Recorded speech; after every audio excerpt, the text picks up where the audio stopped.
Welcome to Panacea आजकल। हम discuss कर रहे हैं करंट अफेयर्स और आज हम डिस्कस करेंगे current affairs of 1 and 2 October 2022।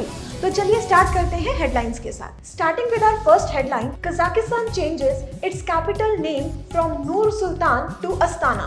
Next is 1 October is celebrated as International Day for Older Persons. Next is 22nd October is celebrated as International Day of Non-Violence. Next is Punjab State Assembly passes bill to dissolve State Vigilance Commission. Next is 68th edition of National Wildlife Week 2022 is started from 2nd October till 8th October. Next is Kumar Sanu, Shailendra Singh and Anand and Milan get Lata Mangeshkar Award. Next news is Telangana scoops in Swachh Sarvekshan Gramin 2022 award. Panacea tutor लाया है एक education platform जहां पर अलग अलग courses जैसे कि IAS, PCS, UGC net, SSC और बैंकिंग एग्जाम्स के लिए ऑनलाइन और ऑफलाइन क्लासेस की सुविधा उपलब्ध है। Comprehensive coverage of all the subjects through quality video lectures है। एप्टीट्यूड का topic that is blood relation, uncles only daughter. He took the throne. तो जो थ्रोन पे एम्परर बैठते थे वो अपने साथ ले गए। Kohinoor diamond, the world famous Kohinoor diamond, वो भी मुगल ट्रेजरी से ले गए।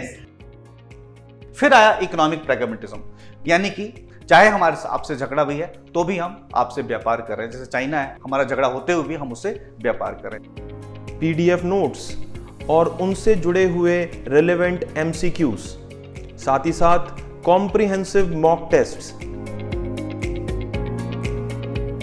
So join Panesia Tutor for your successful and bright future.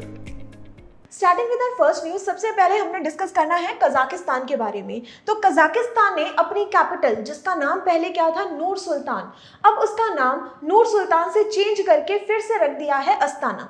मतलब ये जो कजाकिस्तान की कैपिटल है, इसका पहला नाम भी अस्ताना ही था, लेकिन इसने अपनी कैपिटल के नेम को 2019 में चेंज कर दिया था उनके एक्स प्रेसिडेंट के सम्मान में, जिनका नाम था नूर सुल्तान नजरबे।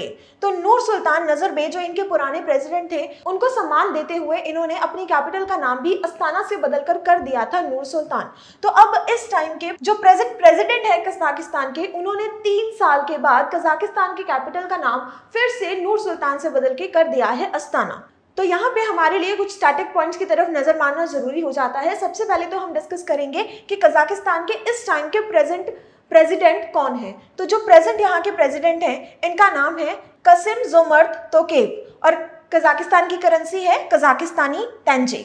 Moving on to next news, next हमने डिस्कस करना है 1 अक्टूबर के बारे में, जो कि पूरे वर्ल्ड में सेलिब्रेट किया जाता है as a international day of older persons. मतलब बुजुर्ग लोगों के लिए उनके सम्मान में एक दिन डेडिकेट किया गया है, जो है 1 अक्टूबर।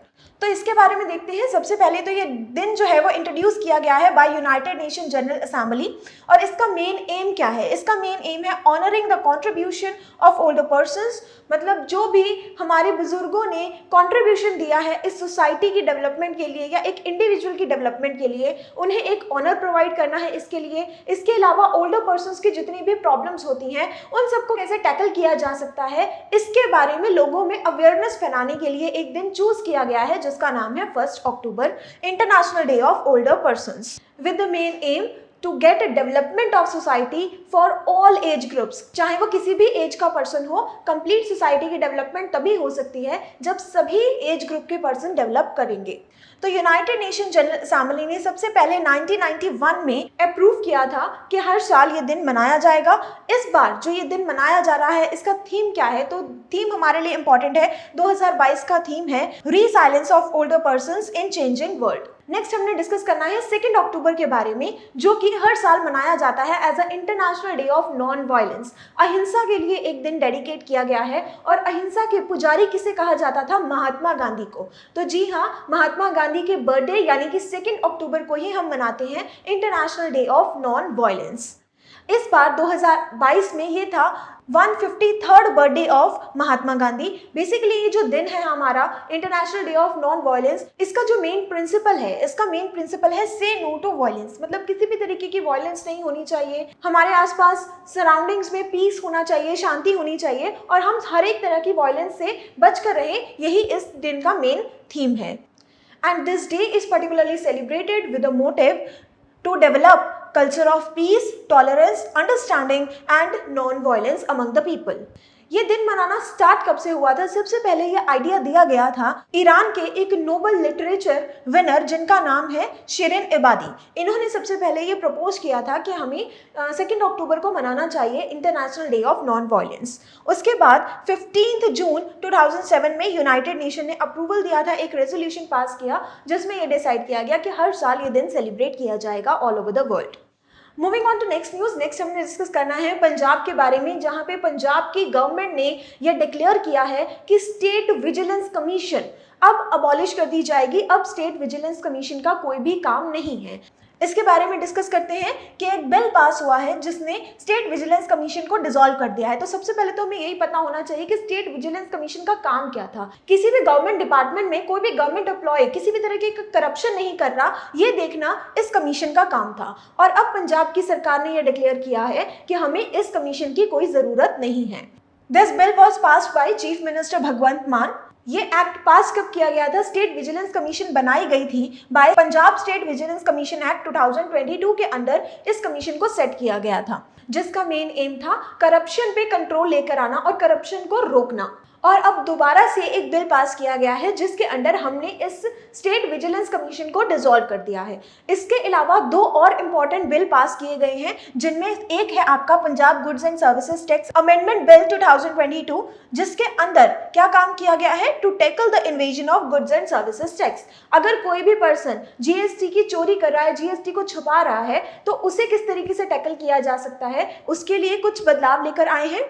इसके अलावा making gram panchayat the exclusive owner of common village land. अगर कोई गांव की लैंड है, कॉमन लैंड है, तो उसका ओनर किसे माना जाएगा? ग्राम पंचायत को माना जाएगा। तो इस तरीके के पर्टिकुलर बिल्स लॉन्च किए गए हैं बाय पंजाब स्टेट। आगे मूव करते हैं। नेक्स्ट हमने डिस्कस करना है about national wild life week. National wild life week जो हर साल मनाया जाता है 2 अक्टूबर से लेके 8 अक्टूबर तक, जो पूरा एक हफ्ता है वो हम डेडिकेट करते हैं वाइल्ड लाइफ कंजर्वेशन की तरफ। इस बार इसका 68th एडिशन मनाया जा रहा है 2022 में, जिसका मेन एम क्या है? Protecting and preserving India's flora and Fiona. India के फ्लोरा मतलब सारे के सारे फ्लावर्स, बायोडाइवर्सिटीज इसके बीच में ऐड ऑन हो जाती है, and fauna animals, insects, birds, इन सबको प्रिजर्व करने के लिए हम ये पर्टिकुलर वीक सेलिब्रेट करते हैं। इसका मेन एम क्या है? Maintaining the ecological balance of nature. This particular day was started by Indian board of wild life which establish wild life week in 1952। सबसे पहले 1952 में एस्टैब्लिश किया गया वाइल्ड लाइफ वीक। उसके बाद वाइल्ड लाइफ डे ऑब्जर्व किया गया। सबसे पहले वाइल्ड लाइफ डे मनाया गया 1955 में, जिसका 1955 के बाद 1957 में इसका नाम चेंज करके रख दिया गया वाइल्ड लाइफ वीक। पहले 55 में हमने वाइल्ड लाइफ डे सेलिब्रेट करना शुरू किया, उसके बाद 57 में इसी का नाम बदल के कर दिया गया वाइल्ड लाइफ वीक। तो अगर वाइल्ड लाइफ डे के बारे में बात कर रहे हैं तो वाइल्ड लाइफ डे के बारे में भी हमें पता होना चाहिए कि 2022 में ये मनाया गया है 3 मार्च 2022 को with the theme of recovering की स्पीसीज फॉर इकोसिस्टम रिस्टोरेशन। इस पर्टिकुलर वीक में क्या किया जाता है? सेलिब्रेट किया जाता है वाइल्ड लाइफ के लिए। अलग अलग तरीके की वर्कशॉप्स लगाई जाती हैं जहाँ पे लोगों में अवेयरनेस फैलाई जाती है कि कैसे वो वाइल्ड लाइफ को कंजर्व करके रख सकते हैं। Moving on to next news. Next हमने डिस्कस करना है लता मंगेशकर अवार्ड के बारे में, which is officially known as Lata Mangeshkar award for lifetime achievement. कौन देता है ये अवार्ड? ये पर्टिकुलर अवार्ड दिया जाता है मध्य प्रदेश गवर्नमेंट के द्वारा। मध्य प्रदेश गवर्नमेंट के कल्चरल डिपार्टमेंट जो है वो इस अवार्ड को डिस्ट्रीब्यूट करता है। तो कोविड-19 की वजह से बहुत लंबे टाइम से ये अवार्ड नहीं दिया गया था, तो कलेक्टिवली इस बार ये अवार्ड अनाउंस हुआ है। 2019 के लिए ये अवार्ड दिया गया है शैलेंद्र सिंह को, 2020 के लिए अवार्ड दिया गया है आनंद एंड मिलंद को, और 2021 के लिए अवार्ड दिया गया है कुमार शानू को। अब लता मंगेशकर जी किससे रिलेटेड है? म्यूजिक के फील्ड से रिलेटेड है। तो ये अवार्ड भी म्यूजिक के फील्ड से जितने भी पर्सन रिलेटेड होते हैं उन्हें दिया जा सकता है। वो सिंगर्स हो सकते हैं, म्यूजिक डायरेक्टर्स हो सकते हैं, कंपोजर्स हो सकते हैं, राइटर्स हो सकते हैं, कोई भी पर्सन हो सकता है जो म्यूजिक फील्ड से रिलेटेड हो। ये अवार्ड बेसिकली दिया जाता है on a birth anniversary of Lata Mangeshkar, और उनके बर्थ प्लेस इंदौर में इस अवार्ड सेरेमनी को रखा जाता है, जिसमें विनर को 2 लाख रुपीस का कैश प्राइज, इसके अलावा सिटेशन दिया जाएगा।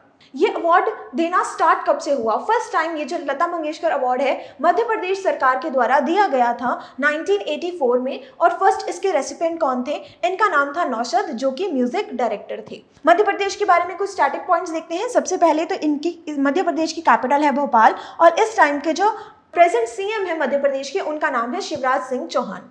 आगे मूव करते हैं। नेक्स्ट हमने डिस्कस करना है स्वच्छ सर्वेक्षण ग्रामीण 2022 अवार्ड्स के बारे में, जिसमें टॉप किया है तेलंगाना ने अपनी बेटर सैनिटेशन सर्विसेज के लिए। इसके अलावा जो स्वच्छ भारत अभियान में इनका कंट्रीब्यूशन रहा है, इस पर्टिकुलर सारे के सारे टोटल एफर्ट्स के लिए तेलंगाना ने टॉप किया है इस पर्टिकुलर लिस्ट में, जिसमें सेकंड नंबर पे रहा है हरियाणा एंड थर्ड नंबर पे है तमिलनाडु स्टेट। 2 कैटेगरीज में इस अवार्ड को डिवाइड किया जाता है, एक है लार्जर स्टेट की कैटेगरी, एक है स्मॉलर स्टेट की कैटेगरी। तो smaller state category and union territory की कैटेगरी में टॉप किया है अंडमान एंड निकोबार आइलैंड्स ने, सेकंड पोजीशन ली है Dadar and Nagar Haveli, Daman and Diu ने, और थर्ड पोजीशन ली गई है सिक्किम के द्वारा। ये अवार्ड हमें प्रेजेंट कौन करता है? This particular awards are presented by our 15th president who is Droupadi Murmu. तो ये हमने डिस्कस किए सारे important current affairs related to 1st and 2nd September 2022। I hope आपके लिए ये इन्फॉर्मेटिव रहेगा। अगर आपको आज का वीडियो अच्छा लगा, please like this video and subscribe to our channel. हम मिलेंगे आपसे इसी तरीके के इंपॉर्टेंट करंट अफेयर्स के साथ। तब तक के लिए थैंक यू।